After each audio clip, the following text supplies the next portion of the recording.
Drugs used in skin and mucous membrane. Here are the drugs which are used in skin and mucous membrane are corticosteroids, under that is glucocorticoids and mineralocorticoids. Second is the antipruritics, under that it is divided into 7: anti-inflammatory drugs, antibacterials, antivirals, antifungals, antiparasitics, anti-acne, keratolytics, and anti-psoriatics. So these are the drugs. In blue color it is given drug used for eye, ear and nose, and enzymes used in therapy. Enzymes used in therapy is not necessary for us, so we will see only corticoids, antipruritics and drugs used for eye, ear and nose. First is corticosteroids. First introduction. Corticosteroids are the steroid hormones that are either produced by the body or are man made. तो जो corticosteroids हैं वो एक steroid hormones है जो कि body से produce होता है, बॉडी में प्रोड्यूस होता है, या फिर वो मैन मेड भी बनाया जाता है. नेचुरली ऑकरिंग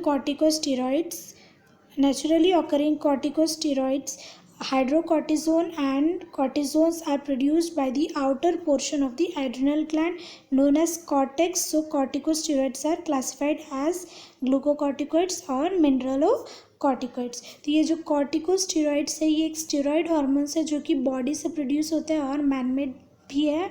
और नेचुरली ऑकरिंग कॉर्टिकोस्टेरॉइड्स हाइड्रोकॉर्टिजोन और कॉर्टिजोन जो है वो एड्रिनल ग्लैंड का जो आउटर पोर्शन है वहाँ से रिलीज होता है, which is known as cortex. तो कॉर्टेक्स जो है एड्रिनल ग्लैंड का जो आउटर पोर्शन का नाम है cortex, which is named as cortex. From that portion hydrocortisone, corticosteroids and cortisones are produce. So therefore corticosteroids are classified as glucocorticoids और mineralocorticoids.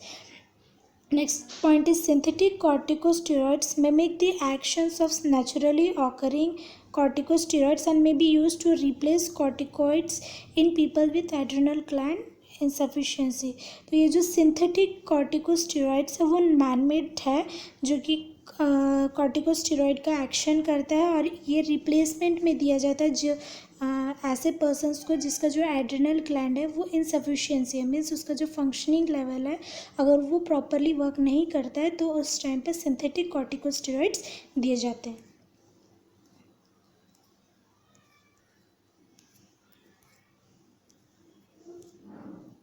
Next is mechanism of action of corticosteroids. First is glucocorticoids produce various metabolic effects, suppress inflammation, alter the normal immune response. They also promote water and sodium retention and potassium excretion. तो first mechanism of action of glucocorticoids ये है कि वो metabolic effect जो भी body में metabolic effects होता है उस पर ये इफेक्ट होता है. तो फर्स्ट ये क्या करता है, इन्फ्लामेशन, जो भी इन्फ्लामेशन हो रहा है पर्सन में तो उसको पहले वो सप्रेस करता है. सप्रेस करने के बाद जो नॉर्मल इम्यून रेस्पॉन्स है उसको भी वो चेंजेस लेके आता है. Next it helps in water and sodium retention. तो ये जो वाटर एंड सोडियम जो लूज हो रहा है उसको बॉडी में रिटेंशन करने के लिए हेल्पफुल है. And it also helps in potassium excretion. Next is mineralocorticoids, which is also known as salt retaining. It is used for regulate the balance of salt and water in the body. तो जो mineralocorticoids है वो body में salt and water के balance को maintain करने के लिए दिया जाता है.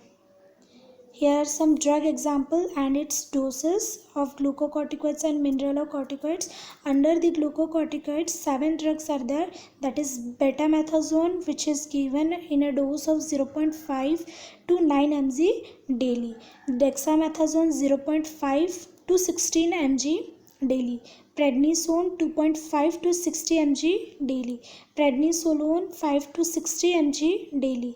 Triamcinolone 4 to 48 mg daily. Methylprednisolone 4 to 48 mg daily. Hydrocortisone 50 to 200 mg daily. Next we will see the mineralocorticoids. Under that is fludrocortisone. Fludrocortisone is given in a dose of 100 microgram, means it is given in a very small dose. Next we will see the indications or else we can say as uses of corticoids. First point is glucocorticoids drugs are used as replacement therapy for adrenocortical insufficiency.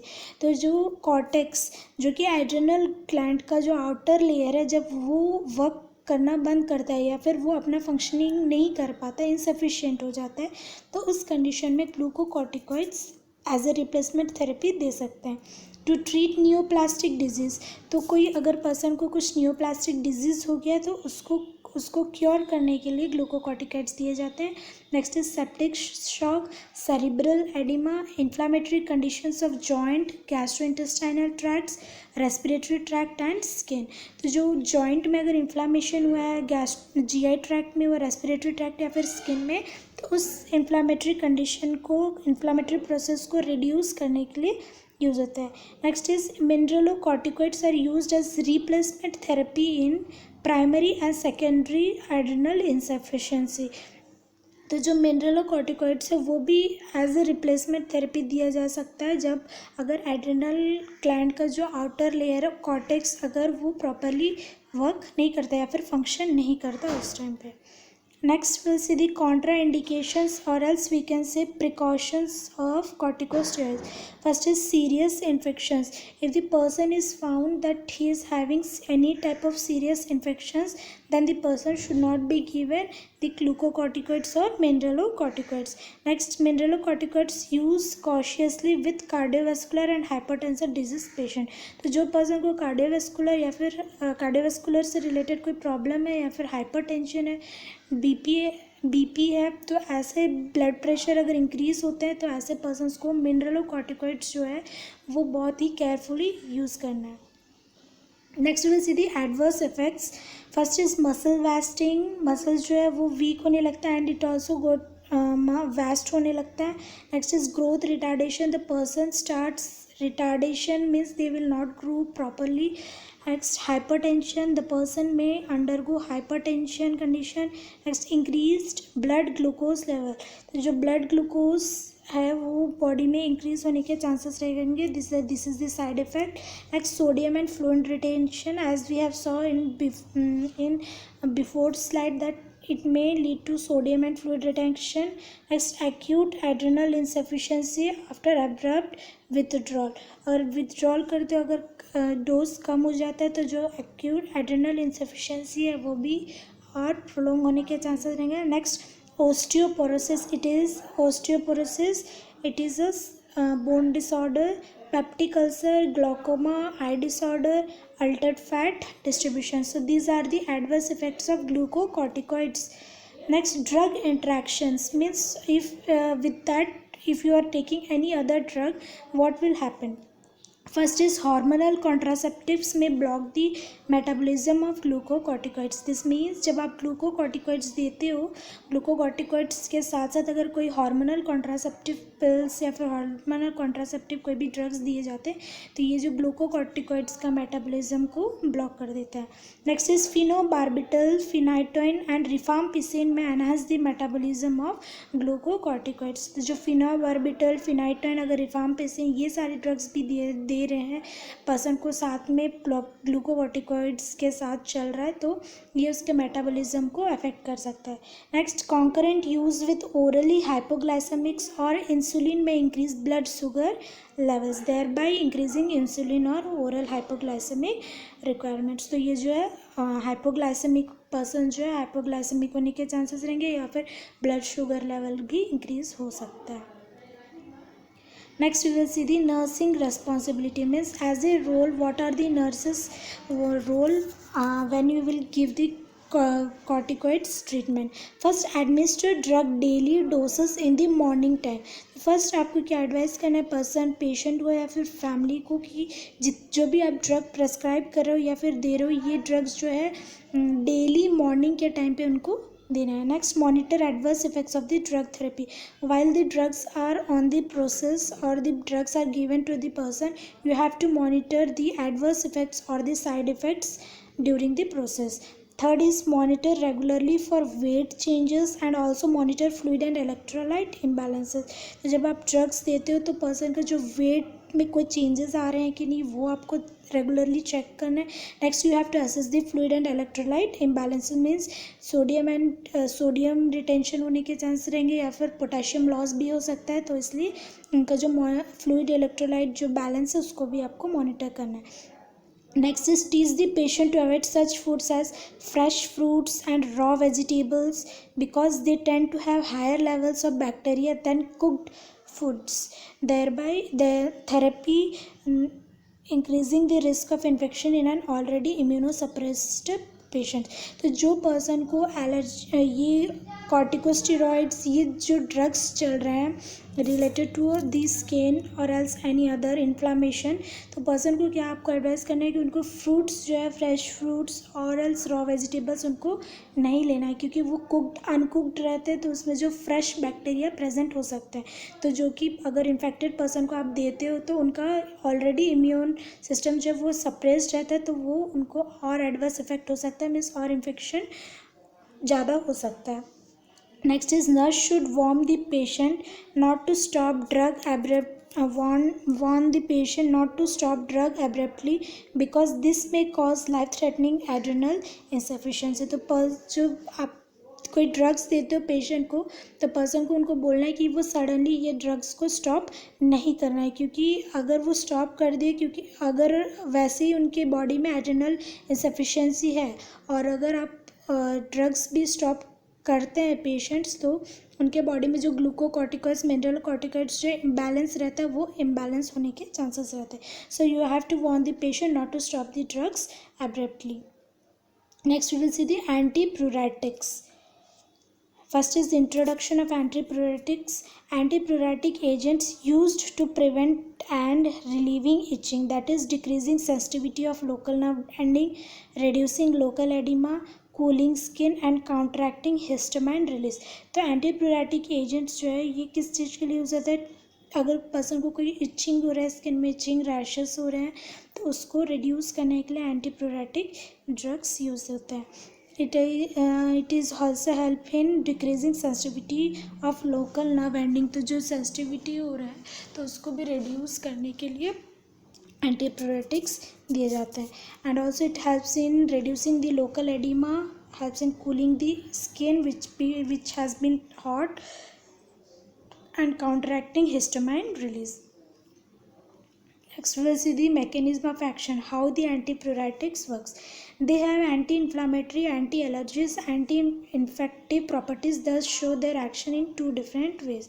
तो ये anti का भी work कर सकता है, anti allergy and anti infective. So ये तीनों process के बेस पे ये कुछ 5 एक्शंस है इसके. First is anti inflammatory, decrease the inflammation and itching, cause वैसोकंस्ट्रक्शन.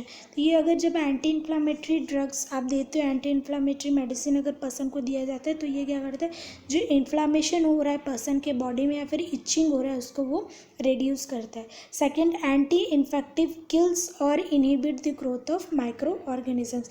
अगर एंटी इन्फेक्टिव ड्रग्स अगर जो आप दे रहे हो तो क्या करता है, वो जो microorganisms such as bacteria, virus, fungi, parasite जो ग्रोथ कर रहे हैं पर्सन के बॉडी में, वो क्या करते हैं, उसके ग्रोथ को रिड्यूस करता है.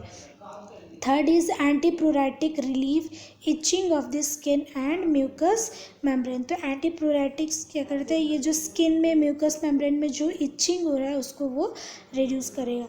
Next is anti acne, clear and dry the skin, reduce bacteria and reduce the size of activity of sebaceous glands. तो जब अगर पर्सन को एंटी एक्नी ड्रग्स आप दे रहे हो तो ये क्या हेल्प करता है, ये स्किन को क्लियर करता है, ड्राई करता है स्किन को, and it also help in the inhibition of the growth of bacteria. जो बैक्टीरिया ग्रोथ कर रहे हैं उसको भी रिड्यूस करेगा. Next is keratolytics, break down protein in keratin causing the loss of stratum corneum skin layer. तो keratolytics भी क्या करता है, ये break down in protein in keratin, जो कैरेटिन में प्रोटीन रहता है उसको वो ब्रेक डाउन करता है और इन्फ्लामेटरी प्रोसेस को रिड्यूस करेगा. So here are the drugs. Some drugs are there of antipruritics. First is anti-inflammatory. Under that is betamethasone, dexamethasone, hydrocortisone, and triamcinolone.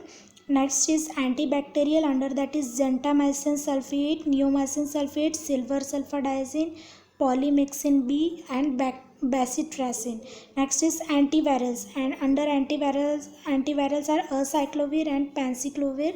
Next is antiparasitic, under that is malathion, permethrin and lindane. Next is antifungals, under that is ketoconazole, miconazole nitrate, nystatin, clotrimazole, griseofulvin. Next is keratolytics and anti-psoriasis, under that is salicylic acid and resorcinol. So these are the drugs classified under the antipruritics. Next is antipruritics is cyproheptadine, calamine lotion, diphenhydramine. Next, anti-acne, clindamycin, tetracycline, isotretinoin, erythromycin, benzoyl peroxide, and tretinoin. Next we will see the indication. First is dermatitis, means it is a skin disorder in which inflammation of the skin occurs. So this is the condition under, if the person is having dermatitis condition, then you can give the anti-inflammatory drug. Next allergic skin reaction में आपको कौन से drug देने हैं, anti inflammatory देने हैं. Dermatitis में anti inflammatory, allergic skin reaction में एंटी इन्फ्लामेटरी दोगे. Next bacterial skin infection, if the person is having any bacterial skin infection then you can give anti bacterial, and if the person is having any fungal infection then you can give anti fungal. If the person is having herpes simplex virus infection then you can give antiviral drugs. if the person is having any scabies pediculosis means lice, अगर लाइस से related कुछ भी problem हो रहा है तो आप anti parasitic दे सकते हो. Next is anti pruritics to treat pruritics. Next anti acne you can give to treat the acne vulgaris, acne rosacea. ये जो एक्नीज है, अगर एक्नी वल्गरिस, एक्नी रोसैसिया अगर हुआ है तो एंटी एक्नी ड्रग्स दे सकते हो. Next to treat superficial fungal infection such as psoriasis, corn, cellulitis. तो केराटोलाइटिक्स जो ड्रग्स है, अगर सुपरफिशियल फंगल इन्फेक्शन हुआ है जैसे कि सोरियासिस, कॉन, सेलुलाइटिस, तो ये सारे ड्रग्स है आप दे सकते हो. Such as anti inflammatory, anti bacterial, anti fungal, anti viral, anti parasitic, anti pruritics, anti acne या keratolytics. So these are the drugs which are given according to the person's conditions. Next we will see the contraindications, or else we can say as precautions. First is hypersensitivity. if the person is having sensitivity means person को अगर allergy या फिर sensitivity है वो drug से, तो वैसे persons को भी कॉन्ट्राइंडिकेटेड है, उनको नहीं देना है.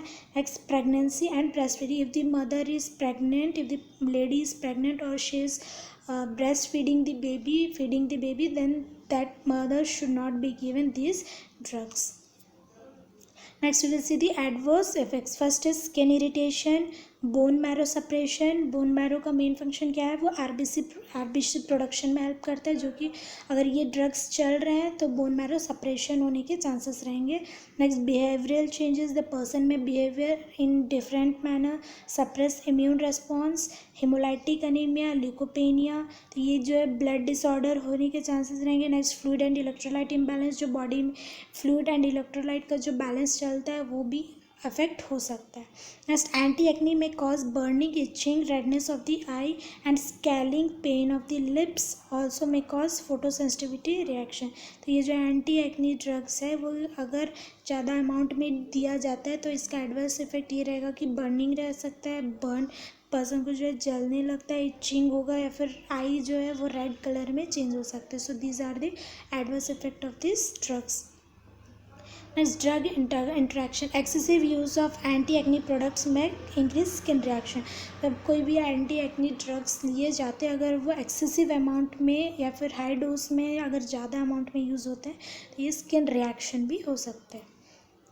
Next we will see the nursing responsibility. Nurse should assess before applying topical drug, assess skin and remove any previous applied medications. तो पर्सन को कभी अगर मेन रोल नर्स का ये है, अगर पर्सन को आप कोई ड्रग अप्लाई कर रहे हो, पहले उनका स्किन को आपको असेस करना है कि वो कोई भी ड्रग्स को एक्सेप्ट कर पाएंगे कि नहीं. अगर उससे पहले अगर स्किन में कोई ड्रग्स प्रीवियसली अप्लाइड है, पहले वो मेडिसिन आपको हटाना रहेगा, उसके बाद ही आपको स्किन से रिलेटेड दूसरे ड्रग्स को अप्लाई करना है. Next, always use aseptic technique while applying medications to open lesions. तो ओपन लीजन्स, अगर कोई खुले घाव हैं तो वहाँ पे अगर जब आप कोई ऑइंटमेंट्स वगैरह यूज़ करते हो तो आपको असेप्टिक टेक्निक्स यूज़ करना है। Next, instruct to patient that topical drugs are for external use only and to avoid contact with the eyes। तो कभी भी कोई भी ड्रग्स आप दे रहे हो ये स्किन से रिलेटेड ड्रग्स, तो उनको बस बोलना है कि ये बस एक्सटर्नल यूज़ है, उनको आइज से कांटेक्ट, नोज माउथ से कांटेक्ट अगर होने नहीं देना है। Teach the patient how to apply the drugs, तो उनको बताना है कि आपको ये ड्रग्स कैसे वे में ले सकते हैं, मॉर्निंग टाइम में लेंगे, बात के पहले लेंगे या फिर बात के बाद लेंगे, तो ये सारी चीज़ आपको उनको टीच करना है। Next, remember that if we are giving anti parasitics to control spread of infestation to other fly members and if need to be treated. उनको हमेशा बोलना है कि अगर पैरासाइटिक्स कुछ दे रहे हैं, एंटी पैरासाइटिक ड्रग्स अगर दे रहे हो आप, तो उससे रिलेटेड अगर कोई साइड इफ़ेक्ट्स नज़र आता है तो वो भी उनको ट्रीट करवाना है।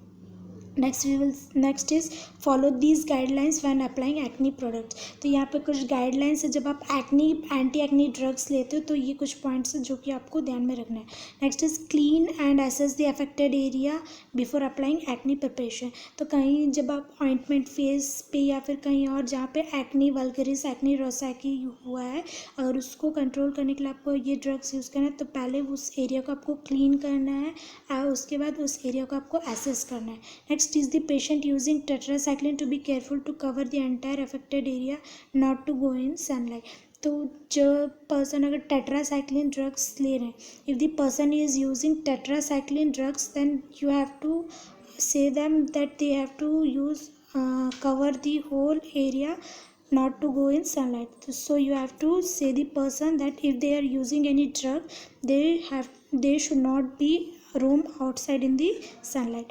Next, advise the patient isotretinoin and tretinoin to apply sunscreen and wear protective clothing to prevent photosensitivity reactions।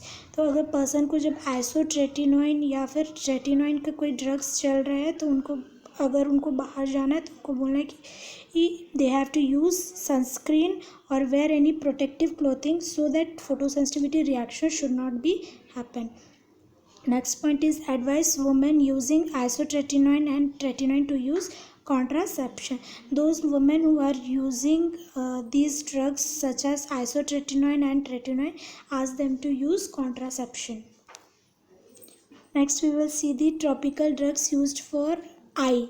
First is ciprofloxacin। Drug is it is given in a drop or ointment that is 0.3%, used for bacterial conjunctivitis, means it is the eye disorder। अगर आई में कोई bacterial infection हो गया है तो उस time पे ciprofloxacin use कर सकते हैं। Next is gentamicin, it is also given for bacterial conjunctivitis। Next is acyclovir, it is used in ointment form and used for herpes simplex keratitis।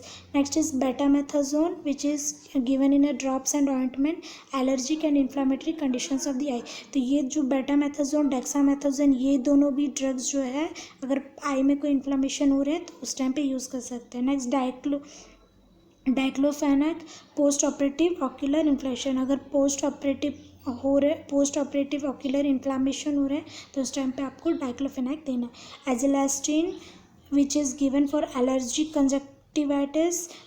Next is dorzolamide, which is given for glaucoma, timolol, pilocarpine, these all are drugs used for glaucoma, which is a skin disorder। Next is tropicamide, atropine, these drugs are given for uveitis, which is a eye disorder, middle layer of the eye, when it is infected with any infection, uveitis, it is known as uveitis। At that time you have to give tropicamide and atropine।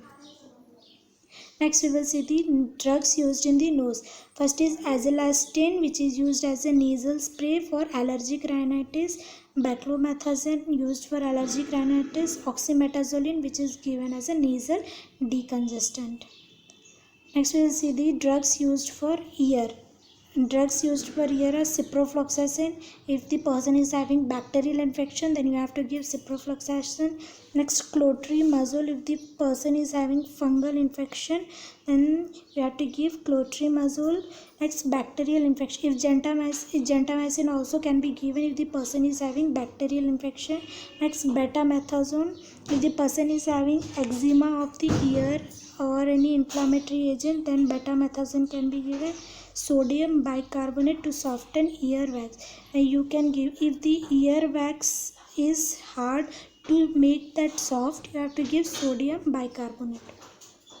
Next are the drugs used in the treatment of scabies and पेडिकुलोसिस. तो अगर person को स्कैबिस and पेडिकुलोसिस हुए तो कौन सा drug दोगे? First is permethrin which is given 1% and 5% in the cream form, 5% lotion, 5% gel and 1% soap. So most efficacious and most frequently used drug for scabies and pediculosis are: for scabies, 5% permethrin is applied to the skin over the body from neck to toes through hot water bath after 10 to 12 hours to wash off the drug. तो अगर स्कैबिस हुआ है person को तो जब आप 5% permethrin drugs पूरे body में अप्लाई करना है, फ्रॉम नेक से लेकर टो तक अप्लाई करना है और फिर उनको बोलना है कि हॉट वाटर के साथ वो बात करेंगे 10 से 12 घंटे के बाद. Next, for pediculosis, 1% permethrin is applied to the scalp, pubis and washed off after 10 minutes. If the person is using permethrin drug, then they ask the person to wash the area after 10 minutes. Next, gamma benzene hexachloride, which is also known as lindane. It is available in the form of emulsions, lotion, cream, ointment and soap, which is 1% only. तो यहाँ पे है lindane और lindane का है. अगर स्कैबिस हुआ है, पेडिकुलोसिस हुआ है तो ये भी सेम मैनर में आप यूज़ कर सकते हैं. मीन्स 12 घंटे के बाद उनको बोलना है कि ये पूरे ड्रग्स अगर अप्लाई कर रहे हैं तो वो वॉश ऑफ कर दें. Next is benzyl benzoate. It is also available in the emulsion and lotion form, which is 25%. Details: 25% emulsion is applied to the skin over the body from neck to toe and 12 hours interval after a scrub bath. Wash of 12 hours after the second application. Side effects है skin rash and dermatitis. Benzyl benzoate भी same manner में आपको apply करना है body from neck to toe and ask the person to wash the body with the water to remove the medicine from the body. The main side effects of the benzyl benzoate may be skin rash or dermatitis. Skin rash and dermatitis जो है इसके side effects है. Next is crotamidone. It has a scabicidal, pediculicidal and antipruritic activities. It is applied to the skin over the body below the chin twice at 24 hours interval after a scrub bath. तो जो क्रोटामिडोन है ये भी 24 hours के interval gap में ये apply कर सकते हैं. Next, sulphur. It is used for scabies purpose. DDT. It is toxic, hence rarely used for scabies and pediculosis. And ivermectin. It is anti filarial drug used orally for scabies and pediculosis. Thank you.